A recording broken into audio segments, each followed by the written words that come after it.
मङ्सिर 14 गते आज 20 दिनपछि बुध ग्रह बक्रीबाट मार्गी उदय हुँदा यी 4 राशि भएका व्यक्तिहरूको भाग्य चम्किँदैछ।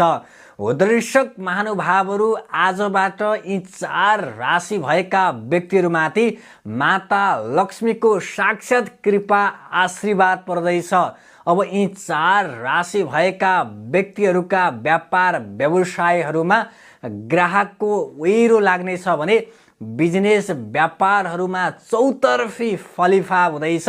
यी 4 राशि भएका व्यक्तिहरूको देश विदेशमा यी 4 राशि भएका व्यक्तिहरू मनज्ञ धनलाभ गर्दैछन्। यी 4 राशि भएका व्यक्तिहरू आउनुहोस्, यी 4 राशि भएका व्यक्तिहरूको बारेमा म तपाईलाई केही जानकारी दिन गइरहेको छु। हामीसँग पहिलो राशि रहेको छ मेष राशि, दोस्रो नम्बर राशि रहेको छ कर्कट राशि, तेस्रो नम्बर राशि रहेको छ तुला राशि, चारौं नम्बर राशि रहेको छ मकर राशि।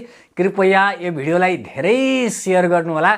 जय महाकाली, जय महालक्ष्मी, जय महासरस्वती।